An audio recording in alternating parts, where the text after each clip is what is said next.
નમસ્કાર વિદ્યાર્થી મિત્રો, કેમ છો? મજામાં ને? હવે આપણે છઠ્ઠો પાઠ એક અધૂરો હતો, એક વિડીયો આપણે મુકાઈ ગયો હતો અને પછી હજી આપણે થોડું ઘણું બાકી રહી ગયું હતું. તો એ આજે હવે આપણે છઠ્ઠો પાઠ આપણે અધૂરો છે અહીંયાથી શરૂઆત કરીએ. સૌપ્રથમ તો પહેલા કહીએ કે આપણે એ છઠ્ઠો પાઠ છે ને એ આપણે જીવનની અંદર ઉપયોગી બને એવો છે અને એના પ્રત્યે આપણને રસ પડે એવો છે, રહસ્યપ્રદ છે, નાટક છે કે મહાકવિ કાલિદાસ છે એનું એક નાટકનો એક ભાગ છે. એટલે નાટક હોય તો નાટક તો આપણને રંગમંચ પર ઉપર ભજવતા હોય તો નાટક જોવાની પણ આપણને મજા આવે, કારણ કે એમાં દ્રશ્ય શ્રાવ્ય બેય હોય, બેયનો ઉલ્લેખ થયેલો હોય એટલે આપણને એ જોવામાં વધારે રસ પડતો હોય. તો અત્યારે અહીંયા જે આ ભરત નાટક છે ને એ પણ એવું છે, નાટકનો એક અંશ છે. તે એની અંદર પણ એવું છે કે ભરત છે એ એટલો બધો શૂરવીર ને એવો છે, તો એ વ્યક્તિ એવો શૂરવીર છે નાનપણથી જ. એનું ચરિત્ર છે એકદમ બહાદુર છે, વિવેકી છે, શૂરવીર છે, કોઈનાથી એ ડરે એવો નથી, એવો એ પોતે વ્યક્તિ છે. એટલે એનું જે ચરિત્ર છે એ પણ આપણને સાંભળવાની ખૂબ મજા આવતી હોય છે. તો આપણે આમાં અહીંયા સુધી જોઈ ગયા કે ભરત છે એ પોતે સિંહના બચ્ચાના દાંત ગણવા માંગતો હતો, તો એને તપસ્વીની છે એને કાર્ય કરતા રોકે છે અને એ ભરત છે એ પોતે બીજાને હેરાન પરેશાન કરવા વાળો કે વનના જે પશુ પક્ષીઓ હોય એને હેરાન પરેશાન કરતો હોય છે. એટલા માટે ઋષિએ એનું નામ સર્વદમન રાખેલું હોય છે અને એ પોતે બધાને હેરાન પરેશાન કરતો હોય છે. એટલા માટે તપસ્વીની એને આવું કાર્ય કરતા રોકે છે, તપસ્વીની એનું ધ્યાન રાખે છે અને એનું ધ્યાન રાખતા રાખતા એની સાથે સાથે જ જાય છે. અને ત્યાર પછી જે એ પોતે આ સિંહણના બચ્ચાને મૂકતો નથી તો ત્યારે એને લાલચ આપે છે કે તું આ મારી ઝૂંપડીની અંદર જે માટીના રમકડા ઘણા બધા પડ્યા છે એ માટીના રમકડા તને આપું, તું એને છોડી દે. પણ ભરત એ વાત માનવા તૈયાર નથી અને ત્યાર પછી એ તપસ્વીની છે એક તપસ્વીની બીજી તપસ્વીને કહે છે કે તું જા એ માટીના રમકડા લઈ આવ. એ લેવા જાય છે ત્યાં સુધી એ તપસ્વીની છે એને ડર છે, કદાચ સિંહણ આવશે તો આ બાળક ઉપર તૂટી પડશે. એટલે આમ તેમ જોયે છે અને કહે છે કે કોઈ ઋષિકુમાર હોય તો એને બોલાવો અને આ બાળકના હાથમાંથી આ બચ્ચાને છોડાવો. પણ આમ તેમ જોઈએ છે તો ઝાડની પાછળ એ દુષ્યંત રાજા છે એ ઊભા હોય છે અને આ બધું સાંભળતા હોય છે. એને પણ આ બાળક પ્રત્યે આકર્ષણ ખૂબ જ થાય છે. એને એમ થાય છે કે આવો શૂરવીર ને આવો સરસ મજાનો મારો બાળક હોય તો કેવું સારું. એને ખબર નથી હોતી કે આ બાળક મારું જ છે. અને ત્યાર પછી એ બાળક તપસ્વીની એને બોલાવે છે, એ રાજા છે એની પાસે આવે છે અને એને બાળકને કહે છે કે બાળક તું તો સરસ મજાનું શૂરવીર ને છે અને તું તપોવનની અંદર રહે છે તો ઋષિકુમારને શોભે એવું તું વર્તન કર અને આ તપોવનથી વિરુદ્ધ તું આચરણ શા માટે કરે છે એટલું કહે છે. એટલે તરત જ એ બાળક છે એ સિંહના બચ્ચાને છોડી દે છે અને તરત જ એ દુષ્યંત રાજા છે એ એની પાસે જાય છે. અહીંયા સુધીનું આપણે પહેલા ભાગની અંદર શીખાતા. ત્યાર પછી હવે આગળ दूसरी तपस्विनी, हे बड़भागी यो ऋषि कुमार नहीं. कि જ્યારે દુષ્યંત રાજા છે એ બાળકને કહે છે કે તું ઋષિ કુમાર તું શા માટે તપોવનથી વિરુદ્ધનું આવું આચરણ કરે છે. એટલે તરત જ તપસ્વીની એમ થાય છે એ પોતે આ રાજાને કહે છે કે હે રાજા હે બળભાગી, એટલે કહે છે કે હે મહાભાગ્યશાળી, આ કોઈ ઋષિ કુમાર નથી. દુષ્યંત સત્ય है उसके काम ही कैसे साहस के है. એટલે તરત જ એ દુષ્યંત રાજા કહે છે કે સાચી વાત છે કે આનું કાર્ય છે એ એટલું બધું સાહસિક છે કે આ ઋષિકુમાર ન હોઈ શકે. यह ऋषि कुमार नहीं जान पड़ता परंतु मैंने तपोवन में वास देख हुए से ऋषि कुमार जाना था. એટલે કહે છે કે સાચી વાત છે પરંતુ મેં તો એટલા માટે એને ઋષિ કુમાર કીધેલો હતો કે તપોવનની અંદર રહે છે અને તપોવનની અંદર રહેતા જે લોકો છે એના જેવો એનો પહેરવેશ છે, એટલા માટે મેં એને ઋષિકુમાર કીધો હતો। बच्चे की हथेली को अपने हाथ में लेकर स्वयं से। ત્યાર પછી દુષ્યંત રાજા છે એ બાળકની હથેળી પોતાના હાથમાં લે છે અને ત્યાર પછી પોતે મનોમન કહે છે, મનોમન છે અને અનુભવ થાય છે એનું પોતે વર્ણન કરે છે। आहा, जब इसका हाथ छूने से मुझे इतना सुख हुआ है तो जिस बड़भागी का यह बेटा है उसे कितना हर्ष होता होगा। પોતે બાળકની હથેળીને ઓડે છે ત્યાં જ એને એટલો બધો આનંદ થાય છે, મનની અંદર શાંતિ મળે છે, કારણ કે એનો પુત્ર પ્રત્યેનો જે એના હૃદયની અંદર સાચો પ્રેમ છે, એના પ્રત્યેનો જે ભાવ છે, એના કારણે એ પોતે કહે છે કે બાળકને અડવાથી જો મને આટલો બધો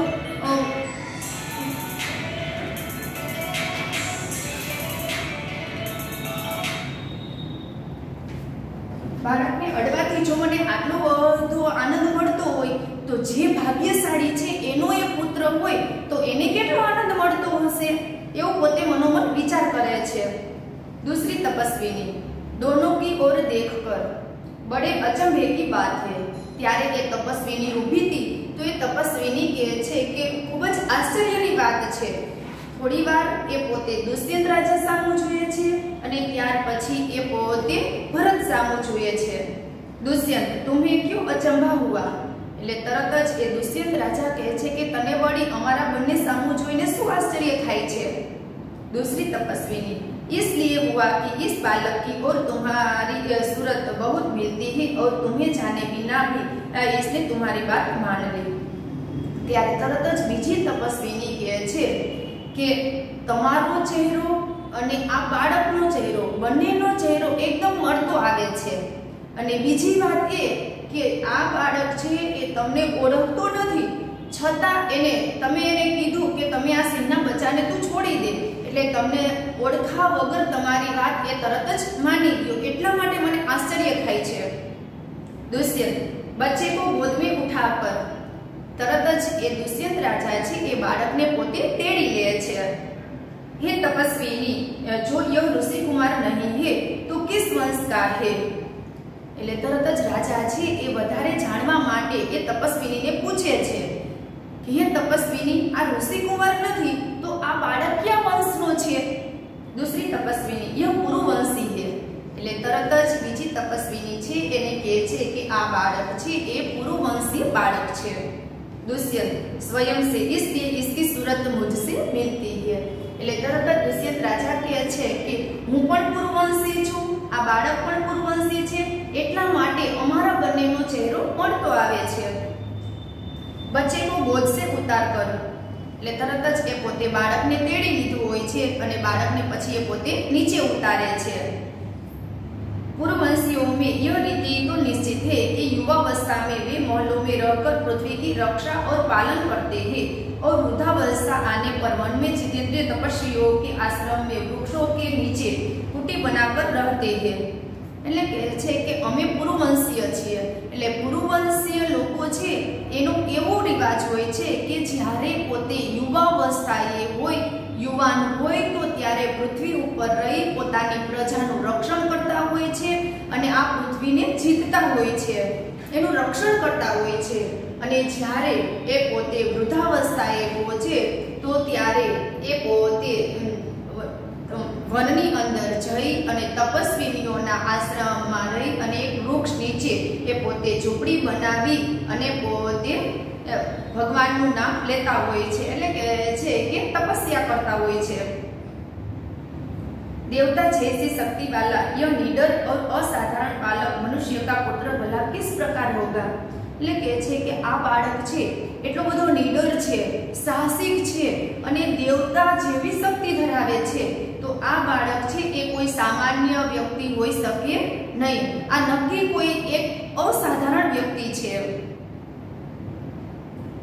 दूसरी तपस्विनी, हे परदेसी, तेरा यह संदेह तब मिट जाएगा जब तू जान लेगा कि इस बालक की माँ मेनका नामक एक अप्सरा की बेटी है। એટલે તરત જ એ બીજી તપસ્વીની છે એ દુષ્યંત રાજાને કહે છે, બીજી તપસ્વીનીને ખબર નથી કે આ રાજા દુષ્યંત છે, એટલા માટે એને પરદેશી કહે છે। એને કહે છે કે હે પરદેશી, તારા મનની અંદર જે સંદેહ એટલે શંકા, કે તારા મનની અંદર શંકા છે એ ત્યારે મટી જશે કે જ્યારે તું જાણી લઈશ કે આ બાળકની માં કોણ છે। એટલે કહે છે કે આ બાળકની માં છે એ મેનકા નામની અપ્સરાની પુત્રી છે।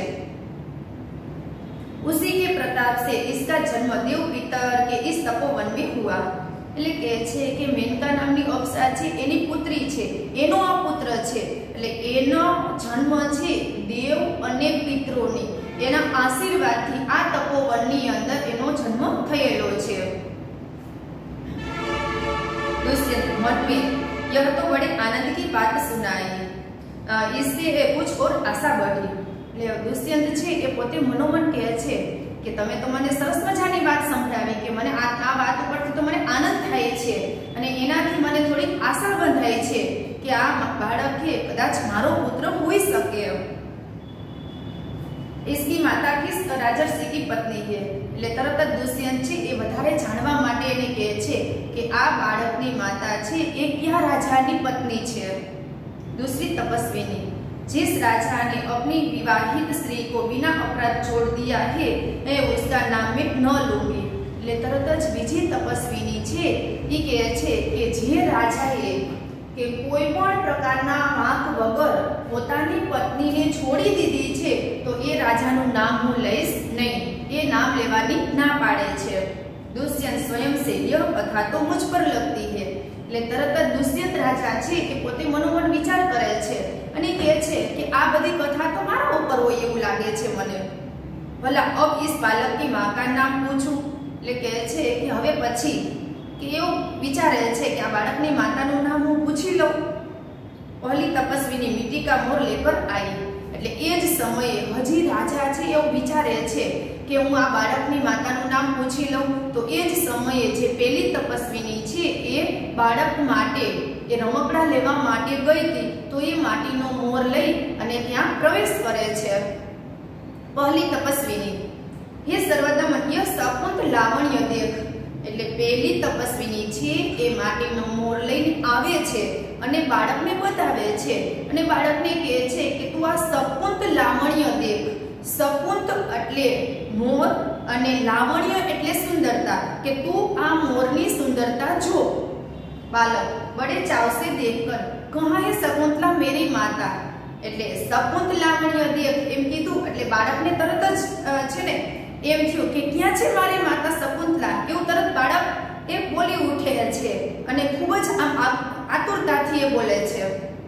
दूसरी तपस्विनी हंसती हुई यहाँ तेरी माता नहीं है। એટલે તરત જ એ બીજી તપસ્વીની છે એ પોતે હસવા લાગે છે અને એને કહે છે કે તારી માતા અહીંયા નથી। તુમ ઇસ નામ સે ધોખા ખા ગયે સર્વદમન। એટલે સર્વદમનને કહે છે કે તું એ નામથી એ ધોખો ખાઈ ગયો છે કે મેં તો તને એમ કીધું તું કે તું આ શકુંત લાવણ્ય દેખ। શકુંત એટલે મોર, લાવણ્ય એટલે સુંદરતા, તું આ મોરની સુંદરતા જો, એટલા માટે તને એમ થયું કે મારી માતા શકુંતલા ક્યાં છે। એટલે એના નામ ઉપરથી તું ધોખો ખાઈ ગયો છું, ખોટો પડેલો છું એમ આપણી ભાષાની અંદર। મેને તો કહા થા મિટ્ટી કે મોર કો દેખ। એટલે કહે છે કે મેં તો તને એમ કીધું તું કે તું આ માટીના મોરને જો।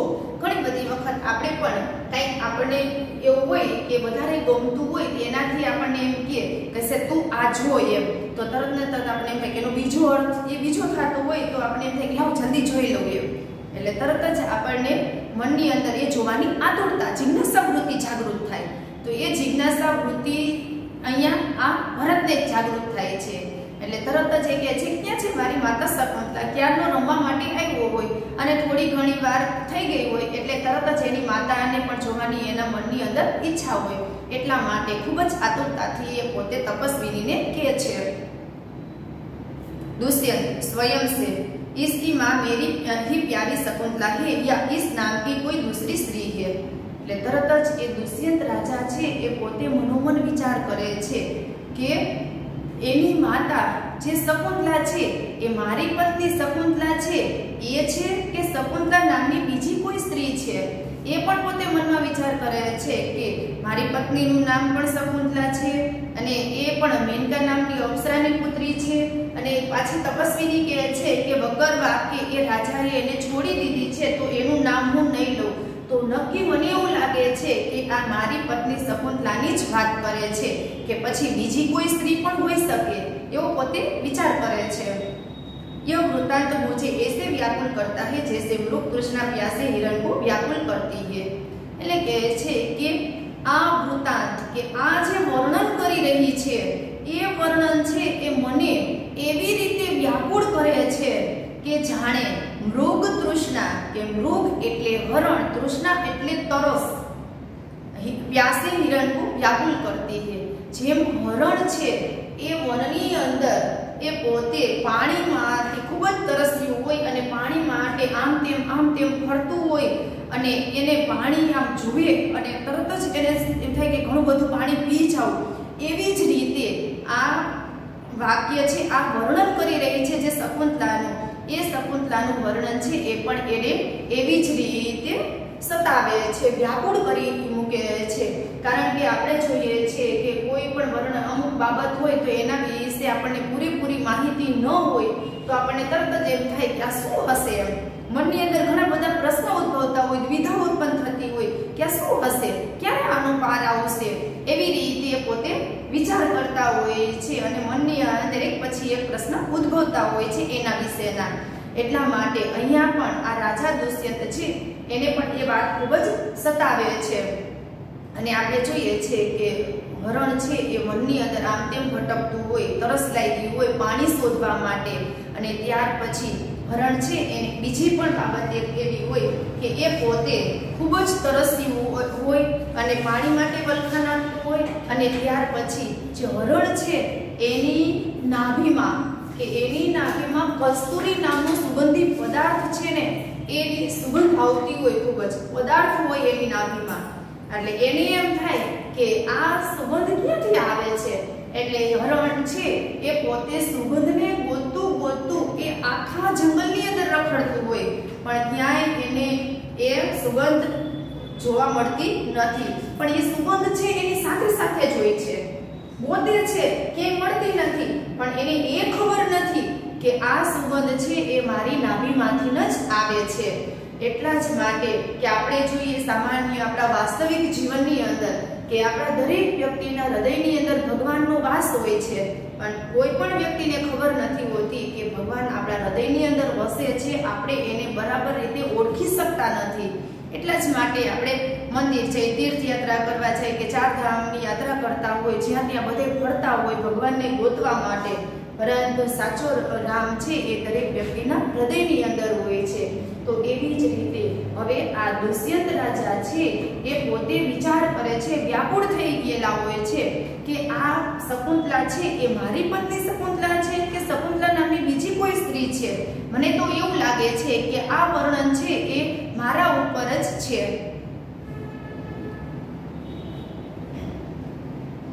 बालक खुश होकर मुझे यह मोर बहुत अच्छा लगता है, खिलौना ले लेता है। ત્યાર પછી એ બાળક છે એ પેલી તપસ્વીની એ માટીનો મોર લઈને આવે છે એટલે તરત જ એની હાથમાંથી એ લઈ લે છે રમકડું અને કે રાજી થઈ જાય છે અને કહે છે કે મને આ રમકડું ખૂબ જ ગમે છે। પહેલી તપસ્વીની ઘબરા कर वो बालक के बाह से रक्षाबंधन कहाँ गया, એટલે પહેલી તપસ્વીની છે એ બાળક સામું જુએ છે, બાળક આ રમકડાથી રમવા માંડ્યો છે પણ એની સામું જુએ છે અને તરત જ એ જુએ છે તો કહે છે કે આ બાળકના હાથેથી આ રક્ષાબંધન ક્યાં ગયો, કે એ બાળકના હાથે જે રક્ષાનો જે ધાગો બાંધેલો હતો એ ધાગો અત્યારે નથી।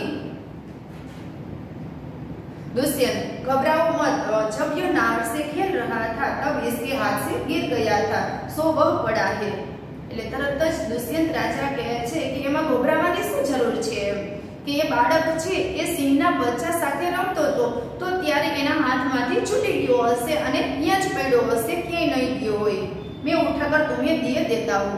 એટલે તરત જ રાજા કહે છે કે હમણાં જ હું એ ઉઠાવી અને તમને આપી દઉં છું। ઉઠાને કે लिए झुकता है, એટલે તરત જ એ રાજા છે એ એને ઉઠાવવા માટે આ ધાગાને લેવા માટે એ નીચે નમે છે।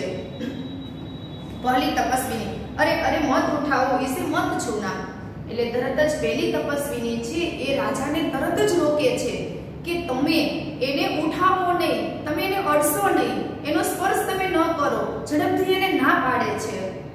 दूसरी तपस्विनी ओ इसने तो उठा ही लिया, એટલે તરત જ બીજી તપસ્વીની છે એ કહે છે કે આને તો લઈ લીધું હવે। दोनों एक दूसरे को आश्चर्य से देखती है, એટલે તરત જ પેલી તપસ્વીની અને બીજી તપસ્વીની એકાબીજાને એ આશ્ચર્યચકિત થઈ અને જુએ છે। दुष्यंत यह लो, परंतु यह कहो कि तुमने मुझे इसको उठाने से रोका क्यों था? એટલે રાજા છે એ પોતે એ ધાગો ઉઠાવી લે છે અને તપસ્વીનીને કહે છે કે આ લ્યો, પણ તમે આ ધાગો લેવા માટે મને શા માટે રોકેલો હતો?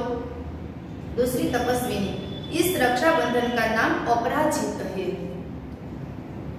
जो बराबर नाम याद रखो कि आ जे रक्षाबंधन छे एनु नाम अपराजित छे। जिस समय जिस बालक का नामकरण हुआ था तब महात्मा मरीचि के पुत्र कश्यप ने यह धागा दिया था। એટલે કહે છે કે જ્યારે આ બાળકનું નામકરણ કરવામાં આવેલું હતું તો ત્યારે મહાત્મા મરીચિનો પુત્ર જે કશ્યપ છે એમને આ ભરતને આ ધાગો આપેલો હતો, રક્ષાસૂત્ર આપેલું હતું।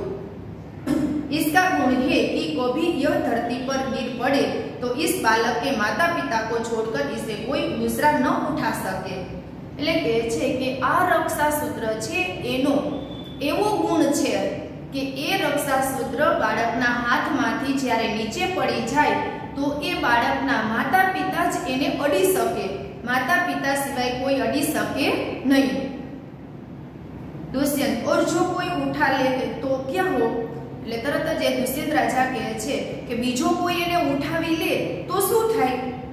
पहली तपस्विनी तो यह तुरंत सांप बनकर उसे डसता है। એટલે તરત જ પેલી તપસ્વીની કહે છે કે જો એ બાળકના માતા પિતા સિવાયનો બીજું કોઈ એ ધાગો છે એ જમીન પર નીચે પડી ગયો હોય તો એને ઉઠાવી લે, એને અડે તો એ ધાગો છે એ તરત જ સાપ બની જાય અને સાપ બની અને બીજા જે વ્યક્તિ એનો સ્પર્શ કર્યો હોય એને દંશ આપે। दुष्यंत तुमने कभी ऐसा होते देखा है? એટલે રાજા છે એને પ્રશ્ન કરે છે કે આવું ક્યારે બન્યું છે? તમે આવું બધું ક્યારે જોયું છે? पहली तपस्वीनी अनेक बार, એટલે તરત જ પહેલી તપસ્વીની કહે છે કે ઘણી બધી વખત આવું બનેલું છે। दुष्यंत प्रसन्न होकर तो अब मेरा मनोरथ पूरा हुआ, એટલે તરત જ દુષ્યંત રાજા છે એ પોતે ખૂબ જ આનંદ અનુભવે છે અને કહે છે કે તો સાચી વાત છે કે હવે મારો મનોરથ પૂરો થયો કે મને મનની અંદર એવું લાગતું હતું કે આ બાળક છે એ ક્યાં તેજસ્વી વીરનો પુત્ર હશે, ક્યાં ચક્રવર્તી રાજાનો પુત્ર હશે, આ બાળક છે એ કેટલો બધો નીડર અને સાહસિક છે, તો આ બાળકને એની સાથે રમવાનું, એને અડવાનું આવું બધું મને એટલું બધું આકર્ષણ થતું હતું, એના પ્રત્યે સ્નેહ ઉભરાઈ આવતો હતો, તો હવે મારા મનની ઈચ્છા પૂરી થઈ છે। મેં ક્यों ન આનંદ મનાવું? એટલે કહે છે કે હવે હું શા માટે આનંદ ન મનાવું કે હું તો હવે જે ધારતો હતો એ થઈ ગયું કે મારા મનની ઈચ્છા પૂરી થઈ કે આ ચોક્કસ મારો જ બાળક છે। बालक को गोद में ले लेता है, પડદા गिरता है અને ત્યાર પછી એ રાજા દુષ્યંત છે એ બાળકને એ પોતે ઉઠાવી લે છે અને ખૂબ જ આનંદ અનુભવે છે અને તરત જ પડદો પડી જાય છે। અહીંયા સુધીનો આ નાટકનો ભાગ છે એ આમાં આપેલો છે। આ નાટકની અંદર, નાટકના જે ભાગની અંદર કે આમાં આપણને જે બાળક છે ભરતનું ચરિત્ર વર્ણન કરવામાં આવેલું છે કે ભરતનું ચરિત્ર કેવું હતું। એક બાળક છે તો બાળક હોવા છતાં એ એટલો બધો નીડર છે, સાહસિક છે અને એ પોતે પોતાની રીતે એ કાર્ય કરવા વાળો છે કે કોઈથી એ પોતે ડરવા વાળો નથી, પોતાની રીતે પોતે કાર્ય કરવા વાળો છે। એટલા માટે એ ભરતનું ચરિત્ર એકદમ ઉપસી આવે એવું છે। એટલે અહીંયા આ પાઠનું જે શીર્ષક છે એ ભરત આપેલું છે। હવે પછી ત્યાંના પ્રશ્ન છે એ આપણે સ્વાધ્યાય પોથીમાં ઉતરાવી દઈશું અને ત્યાર પછી હવે આ પાઠ આપણે પૂરો, ત્યાર પછીનો પાઠ હવે લેશું। અસ્તુ।